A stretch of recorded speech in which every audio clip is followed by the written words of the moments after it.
Good evening student. कल हम व्यंजन संधि के बारे में चर्चा कर रहे थे जो हमारी कंप्लीट नहीं हुई थी। आज फिर से हम व्यंजन संधि पढ़ेंगे। मैंने आपको बताया था कि व्यंजन संधि किससे कहते हैं, जब आपस में मिलने वाले दो शब्दों में से पहले शब्द के अंत में कोई व्यंजन हो और दूसरे के आरंभ में कोई स्वर हो अथवा दूसरे के आरंभ में कोई व्यंजन हो तो उनके बीच होने वाले मेल को हम व्यंजन संधि कहेंगे। कहने का मतलब व्यंजन प्लस व्यंजन बराबर व्यंजन। हम प्लस को हिंदी में धन या जमा कहते हैं, तो व्यंजन जमा स्वर व्यंजन संधि कहलाएगी। मैंने कल दो नियम भी आपको बताए थे कि वर्ग का पहला वर्ण है वो तीसरे वर्ण में परिवर्तित हो जाएगा। मैंने आपको वर्ग लिख करके बताया, यहाँ पर ये वर्ग है, प्रत्येक वर्ग में 5 वर्ण हैं। कै वर्ग, चै वर्ग, टै वर्ग इस तरह से हैं। ये पहला वर्ण है और ये तीसरे वर्ण में परिवर्तित हो जाएगा। पहला नियम ये बताया था मैंने, कुछ एग्जाम्पल आपको दे करके बताए थे कि दिक् प्लस गज दिग्गज बन गया है। ये कै है वो तीसरे वर्ण में परिवर्तित हो गया है। चै है वो भी तीसरे वर्ण में परिवर्तित हो गया है अपने में। षट आनन षडानन बन गया, ये तीसरे वर्ण में परिवर्तित हो गया है। तय है जो, तो इसी प्रकार से सारे इस तरह से नियम है। इसमें वर्ग का प्रथम, दूसरा नियम मैंने बताया था कि वर्ग का प्रथम वर्ण हो उसके सामने अगर न और मैं हो तो वह 5वें वर्ण जो नासिक के है उसमें परिवर्तित हो जाएगा। वर्ग का प्रथम वर्ण कै चै टै तै पै मै, ये नासिक के वर्ण यानी 5वें वर्ण में परिवर्तित हो जाएगा। मैंने कुछ एग्जाम्पल इसके भी आपको बताए थे। कब है, जब वर्ग के पहले वर्ण के सामने अगर न और मैं है तब वो 5वें वर्ण है जिसको हम नासिक के वर्ण में बोलते हो उनमें चेंज हो जाएगा। वाक प्लस मय वांग्मय बन गया। कै किस में चेंज हो गया, अंग में चेंज हो गया है। टैण ये देखिए टै वर्ग का षट प्लस मुख षणमुख बन गया, ये देखिए 5वें वर्ण में चेंज हो गया। तय प्लस न तत्मय तन्मय, ये देखिए न 5वां वर्ण ये चेंज हो गया। इसी तरह से आज हम तीसरा नियम इसका पढ़ेंगे। तो देखिए मैंने तीसरा नियम 6 संबंधी नियम है। तीसरा नियम 6 संबंधी नियम बता रही हूँ। यदि किसी स्वर के बाद 6 आ जाए तो 6 से पहले चै वर्ण का आगमन हो जाता है अपने आप ही, चेंज कुछ नहीं होगा। लेकिन जहाँ 6 आ गया वहाँ आधा चै 6 से पहले आ जाएगा। 6 संबंधी नियम में यही है। कब, जब शब्द में अंतिम, पहले शब्द में अंतिम वर्ण स्वर है तो और दूसरे शब्द का पहला वर्ण 6 है तो 6 के पहले चै का आगमन हो जाता है। स्वर मैंने बोला था, स्वर आपने पढ़े होंगे, स्वर के भेद भी पढ़े होंगे। स्वर किसको कहते हैं, स्वर के कितने भेद हैं। स्वर के 3 भेद होते हैं, ह्रस्व स्वर होते हैं, दीर्घ स्वर होते हैं और एक प्लुत स्वर होता है। प्लुत स्वर हमारे हिंदी में कम यूज़ होता है इसलिए इसमें कोई खास महत्व नहीं है इसका हिंदी में, लेकिन संस्कृत में इसका ज़्यादा उपयोग होता है तो वो संस्कृत में महत्व रखता है। यहाँ पर हम ह्रस्व और दीर्घ की बात करेंगे। तो देखिए स्वर के 2 भेद हैं, ह्रस्व और दीर्घ। अब ह्रस्व स्वर कौन कौन से हैं ये आपको पता होना चाहिए, दीर्घ कौन कौन से वो आपको पता होना चाहिए। ह्रस्व स्वर वो 4 हैं और दीर्घ स्वर हमारे 7 हैं। ह्रस्व स्वर यानी छोटे स्वर जिनमें 1 मात्रा जितना ही समय लगता हो बोलने में, और दीर्घ यानी 2 मात्रा जितना समय लगता हो, समय ज़्यादा लगता हो बोलने में। ह्रस्व स्वर हमारे 4 हैं, ए, छोटा ई, छोटा ऊ और री। और दीर्घ स्वर में आ जाते हैं आ, बड़ा ई, बड़ा ऊ, ए, ऐ, ओ, औ, ये 7 हो।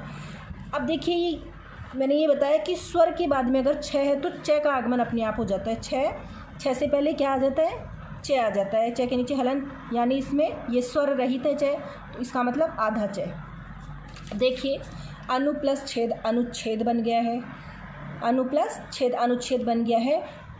अनु ये न में छोटा ऊ की मात्रा यानी यहाँ पर छोटा ऊ छुपा हुआ है, तो छोटा ऊ प्लस ये छेद, तो जहाँ पर सामने 6 है तो यहाँ पर चै का आगमन हो जाएगा। ये अनुच्छेद बन गया। परि प्लस छेद परिच्छेद बन गया। ये देखिए रह के छोटा ई की मात्रा है यानी छोटा ई, ये छोटा ई प्लस छेद 6 क्या बन गया, आधा चै इसके साथ आ गया।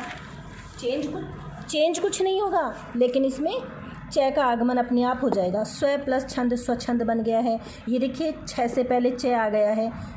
जब ये वह बोलो, वह के सामने वह स्वर रहित है, इसका मतलब इसमें ए छुपा हुआ है तो ए प्लस 6 इसमें चै पहले ही आ जाएगा। आ प्लस छादन आच्छादन बन गया है।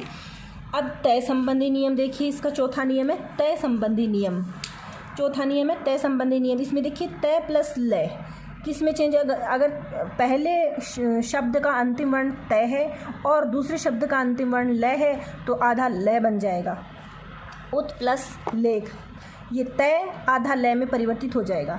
उत प्लस लेख उल्लेख बन गया। ये देखिए आधा तय, अगर तय के सामने लय है तो ये तय किस में परिवर्तित हो जाएगा, आधा लय में परिवर्तित हो जाएगा, उल्लेख बन गया। ये देखिए उत प्लस लास उल्लास, ये तय किस में चेंज हो गया, आधा लय में चेंज हो गया है।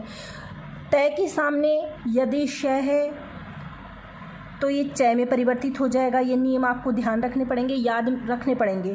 तय के सामने अगर चय है तो तय आधा चय में परिवर्तित हो जाएगा। उत प्लस श्वास उच्छ्वास, ये देखिए आधा चय बन गया क्या, तय। तय आधा चय बन गया कब है, जब उसके सामने श है। ये देखिए श है। तय के सामने अगर जय है तो वो जय में चेंज हो जाएगा, आधा जय में। देखिए तय प्लस जय, ये देखिए तय प्लस जय। सत प्लस जन सज्जन बन गया, ये आधा जय इसमें आ गया।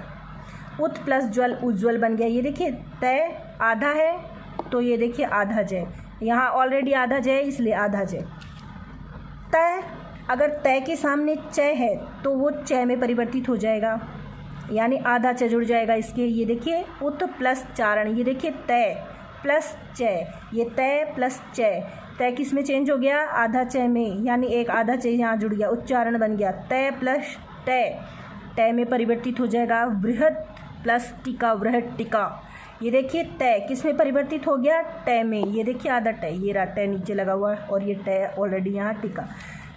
तय प्लस डय, अगर तय के सामने डय है तो वो आधा डय में चेंज हो जाएगा, क्या, तय।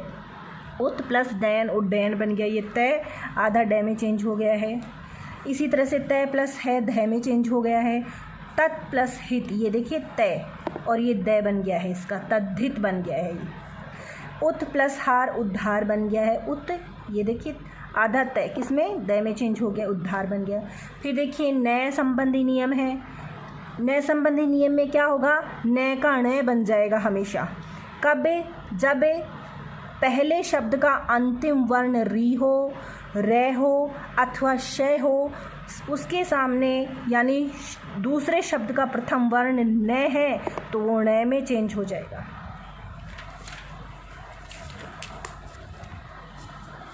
देखिए न चाहे कहीं भी हो, ये ज़रूरी नहीं है कि दूसरे शब्द के का प्रथम वर्ण ही हो, वो न जहाँ भी है वो ण में चेंज हो जाएगा।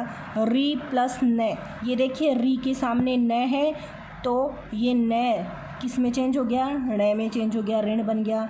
इसी तरह से परि प्लस नाम परिणाम बन गया। ये देखिए रे, ये देखिए रे के सामने न है, ये देखिए न, तो रे प्लस न किस में बदल गया, ये देखिए ण में बदल गया।